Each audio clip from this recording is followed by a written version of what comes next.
I'd like to invite Dr. Mohit Mazumdar, who will also be the other program mentor for the Cheminformatics program. He has over 12 years of research and industry experience, and he has completed a master's in bioinformatics from Jamia Millia Islamia and has a PhD in computational biology and chemistry from Jawaharlal Nehru University. He is an expert in machine learning in application to biomedical and chemical data. So without further delay, let's start with today's session. So the stage is all yours.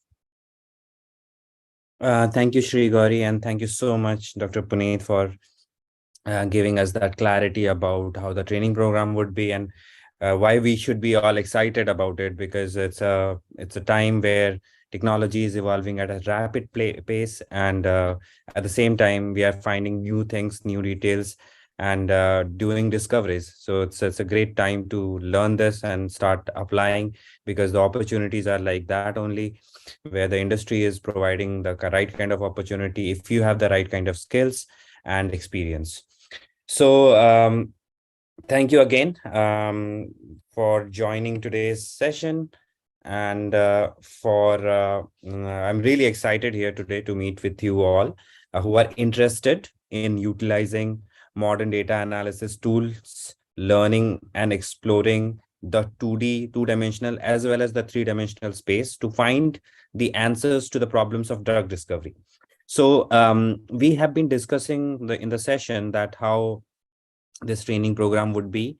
So as Dr. Puneet said correctly, that it involves the traditional learning about the basics, learning about what all technologies have been used so far in drug discovery, and what are the case studies where this success has happened in this utilizing data-driven drug discovery. So we will be exploring techniques that will involve us to utilize more both two-dimensional and three-dimensional space. So it's really exciting to be able to do that and develop such skill sets as well. So about the entire process, we will get to the questions also in this session. So in this presentation, what will be covered in my part of the presentation, and we'll find time to address the questions. So please feel free to put your questions in the chat, and we'll be able to address them in between. So as I was telling you that the process of drug discovery, it demands the selection of disease, as we all know, target hypothesis. So what would be the target and the hypothesis behind the target, and searching for potential compounds that would be helpful for us to reduce the severity of the disease to any extent, right? So these are some of the very critical components when we think about drug discovery in general. And then there are different stages in there. So lead identification is a stage, preclinical trial is a stage, clinical trial is a stage, and then one could say that pharmacogenomic optimization is also a stage. So what are the different opportunities now and challenges that the industry is facing? Because when there is like opportunities and when there are challenges, you will find also the opportunities there. So one of the very talked about discipline that you might have been hearing or research areas, precision medicine, so personalized medicine, and why this program is a modern data discovery or data drug discovery program is because of that, because we are not only thinking about drug discovery as a traditional way of looking at it, but also a modern way of looking at it. What are the different ways that we can enhance and reduce the time, as well as find meaningful answers without getting failed in that process? So precision medicine, drug design is an exciting field. Drug repurposing is an exciting field. So in this presentation, we will learn about the modern drug discovery pipeline that we've been discussing about, the cheminformatics and data-driven drug discovery, the training part and the project part, the schedule of the online training and the research. How are we going to do it? What are the ways one could register, and what is the sustainability cost for us? And also the advancements and the use of cutting edge technology.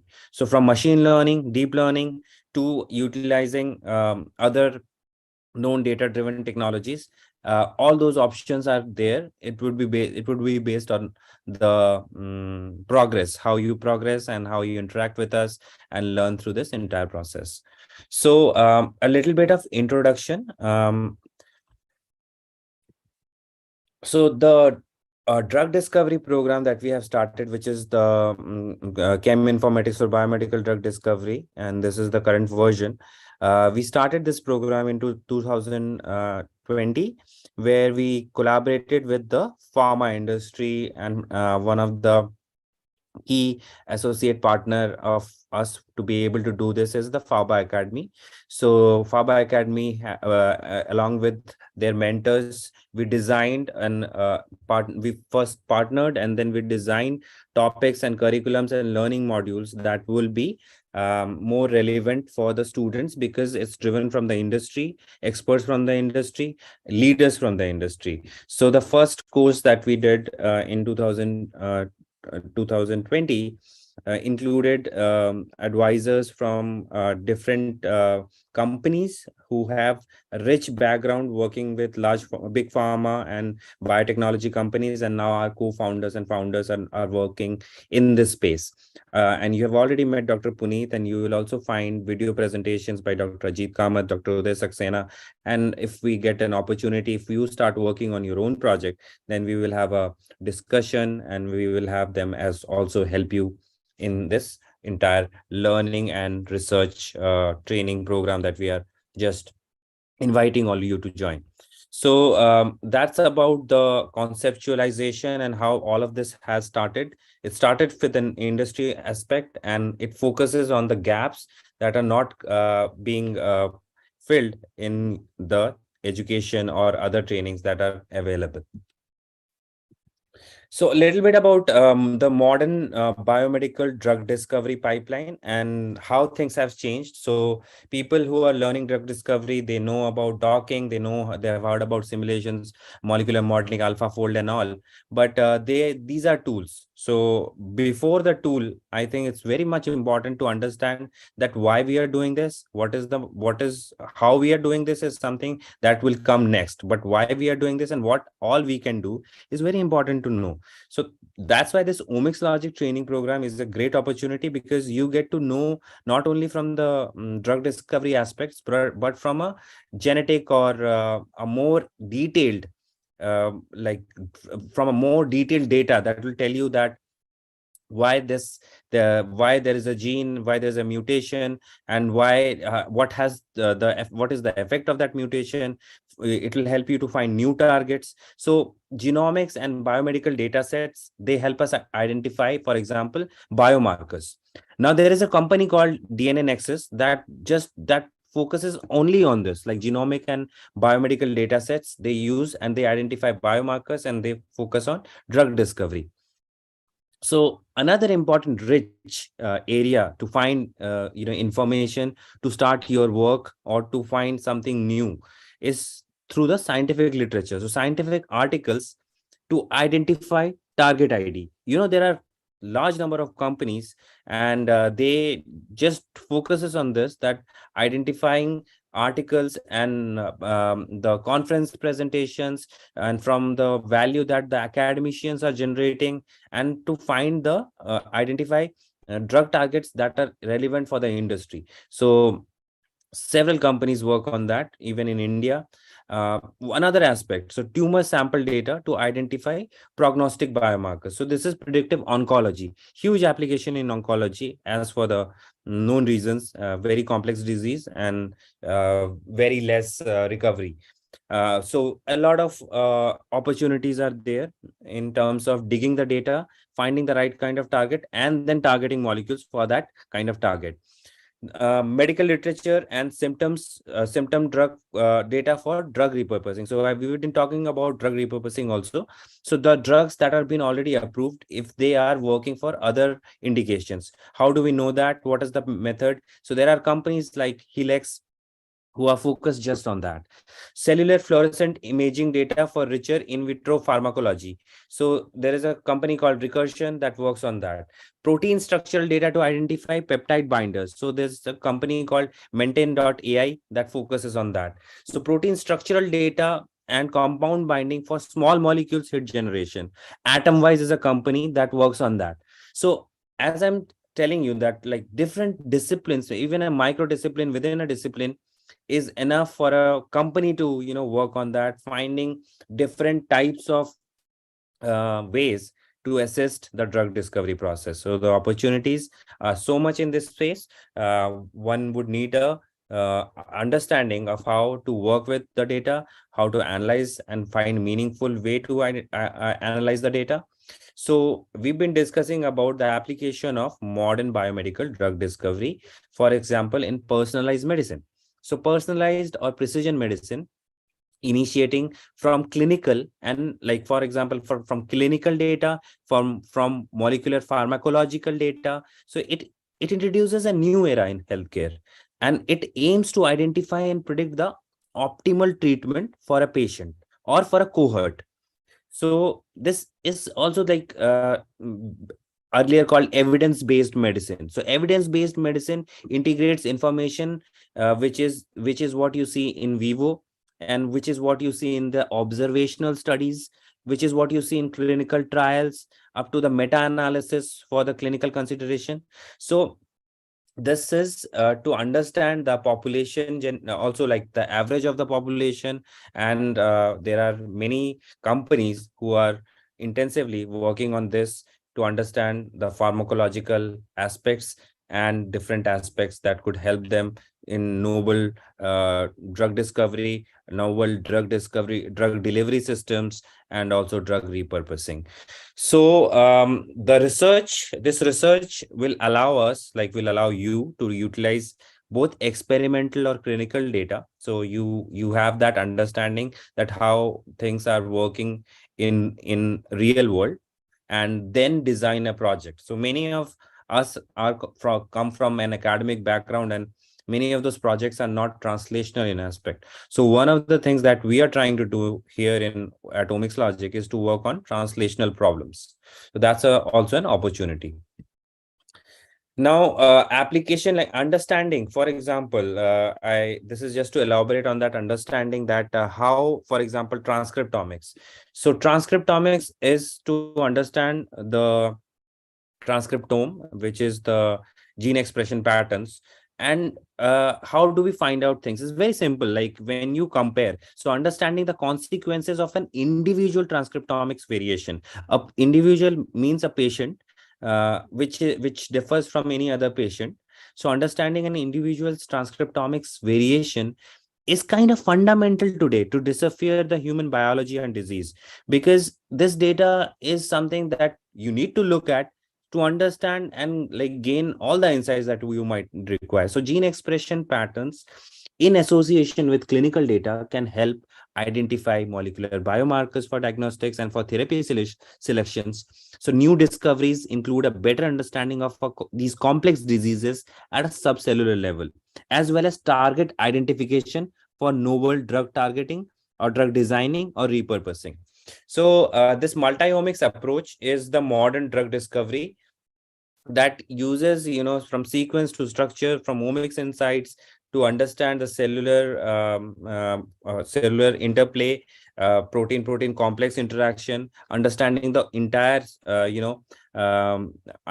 environment, which is the system biology approach, and then trying to mimicking that environment, which is through molecular dynamic simulation. So that's after that, you have all the computational tools. In between, you're doing the discovery. In between, you're trying to model and find the right kind of complex, which is also a difficult task, because there are so many small consideration you have to make when you are trying to mimic something within an organism, for example within a host. How the molecules are acting inside our body, they are not stagnant, they're moving all the time, there is dynamics involved. So how do we able to predict that, and to predict them correctly is a challenge. So, and that's why we are here to as a mentor, and we have developed all these sessions and materials, and utilizing the research which is ongoing, the current research, and our own experience to help guide students achieve and learn these technologies that will be really helpful in the future and also now. So from target discovery, we've been discussing about target discovery. So we discussed about how different types of clinical samples, cell line data, cell model data, patient samples, animal model data can help us in that process of, target identification, then target validation, and then go for drug discovery. So this initial phase is critically important if you're thinking about an entire big project, or if you want to work on a small project also in some of these associated areas. Now, about the training that we are going to start, the Cheminformatics for Biomedical Drug Discovery has all those aspects. So quickly, we will get to an understanding of how the application of machine learning algorithms are there, how the application of different types of approaches are there. We'll start with an overview of that. And then I'll tell you about the sessions, how the sessions are planned, and what we will be covering in the sessions, and how that translates into a independent research, or how that translates into research. So one of the things that has happened in the recent past, and if you guys have any question, feel free to write it in the chat and during this presentation. I might, maybe before I start this section, just take a look at the questions if there are any.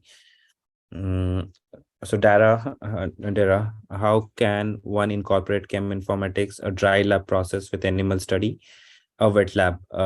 So as I was telling you, that what wet lab studies are doing, are helping, is they're helping in generating data. Any wet lab experiment will generate some data, and once you have that data, it's a dry lab process. So it's all correlated. You just have to know that what kind of data you're generating with dry wet lab experiments. If you know about, if it is a cancer related research, and if you are generating some data with that wet lab experiments, you can reach out to us and we can discuss how that data can be further, how your even experiments can be designed based on data. So the approach has changed completely now. Now we look at data first, and then we design experiments, and that's how we are cutting the cost. Earlier we were doing virtual screening with millions and millions of compounds. Now it's knowledge driven. We know that, okay, this is the active group, this is how the molecule should look like, these are the different molecules that are good binders. So we go with information and knowledge, and then we go for a specific experiments. So it is what it is helping is that it is helping in reducing the cost so much, like from these high throughput experiments when where you're trying everything against everything. Now you're very focused, and then the chances and the probability of your success is also very high, because it's knowledge driven. Devpreet, there's a question. So we are posting these jobs on our OmicsLogic portal also. So we'll share that job listing, and you'll be able to see that in the portal itself. But we are also have a LinkedIn group where I share about these job opportunities all the time, like every day. So you'll find jobs there also. And like you can also search out, look for yourself with these keywords, and you'll find jobs and postdoctoral opportunities, PhD opportunities, even master scholarships, and all of that through this sort of training. We have students who have completed it, and they have gone to do higher degrees in very reputed universities through recommendation and through the experience. Yeah, I think our team member, Devpreet, our team members will be able to. Yeah, thank you, Shubham. And please help Devpreet. All right. So now going back to the second phase of this. So I wanted to discuss the application of machine learning algorithms in different aspects. So in most drug discovery projects, what happens is that the protein is chosen as a drug target, right, for the development of therapeutics. So that's how we know things like, so several supervised and unsupervised machine learning approaches have been used for structural prediction at different levels of analysis. So we are first talking about structure prediction. So if you don't have a structure which is your drug target, how do you predict that structure? So that is something that comes first. But if you already have a co-crystallized or structure, predicted structure, or sorry, experimental structure, then obviously there is a high probability that because all the atoms have been mapped with an experimental map, which has been generated through maybe X-ray crystallography or NMR spectroscopy or cryo-EM. So these are experimental methods. And if you have a structure which is derived experimentally, then the probability of all the atoms present at that 3D space is very high. So you get like maybe you get better results. But then again, when you're doing modeling, the structure that we get from modeling is also very detailed. We just have to make sure that it's properly modeled. So some manual maneuver is important in that context. You look for missing residues, because many times what happens in modeling is that in crystallography there are some regions where there is no electron density. So in that case you have to find and build those areas. So how to make sure that those are stereochemically physically like stable, low energy. So all those considerations are important when we are thinking about uh, like predictions. So in, as I was telling you that again, like predictions happen at different levels. So primary sequence of amino acids, then finding the secondary structure from the primary structure analysis from the primary amino acids. So from, you have 20 amino acids and your string of them as a protein sequence, then you want to predict that how they are going to fold. So whether they will be alpha helices, whether, or there will be beta sheets, or there will be coil or loops. How do, that's a prediction. That is that's how it starts from the secondary structure prediction. Then the tertiary structure prediction, that how it is going to fold in a three-dimensional form. So the problem of protein folding. So you're trying to solve that. And then quaternary structures and protein structures, how it is interacting with other three-dimensional structures and how it happens. What are the insights that you can get? So machine learning algorithms are used for secondary structure prediction, solvent accessibility prediction. So what is the solvent? How many areas in the protein where solvent can be accessible? So your solvent could be water also. So to find out through the grooves and all. And then topology generation, contact map generation, which finally integrates this knowledge into building a 3D model of the target. So supervised machine learning methods like SVM and DT algorithms, they are used for rule generation, training data set, for secondary structure prediction. Artificial neural network is used to predict distances between the pair of amino acid residues, which is used to construct the potential of mean forces for generating protein shapes. So these are all published study that I'm talking about. And the machine learning methods are also used for fold recognition and model evaluation. So then we have molecular or 3D building techniques, or like the algorithms that have been really used from very beginning, like conjugate gradient descent model. So the conjugate descent gradient model is also used in energy minimization. Monte Carlo methods are used in optimization, energy minimization, as well as 3D model building. So these methods are, these algorithms or methods are like traditional algorithms, and now they are working with the machine learning algorithms. So in model generation, you get to work with like different types of algorithms. And you have heard about AlphaFold from DeepMind, that performed well, and they created models, and they have now a database where they have predicted all the models in association with EMBL. So what are the different limitations and all, we will also learn about that. But like, as you have have a now clear understanding, I guess, of what is the application of machine learning for primary sequence of target proteins. Now the second is a ligand molecule. You could see that what are the, like, ligand, from how do we go, like we learned about one thing, which is from structure to finding those inhibitors and molecules. Now from the other approach, for example, I'll give you this ligand molecule, the right side of the panel. So a single bioactive ligand can be used as an input to search for a vast set of similar compounds. So you have a known drug, and it's a bioactive drug, and it's working really well. Now you want to find similar compounds in the chemical databases.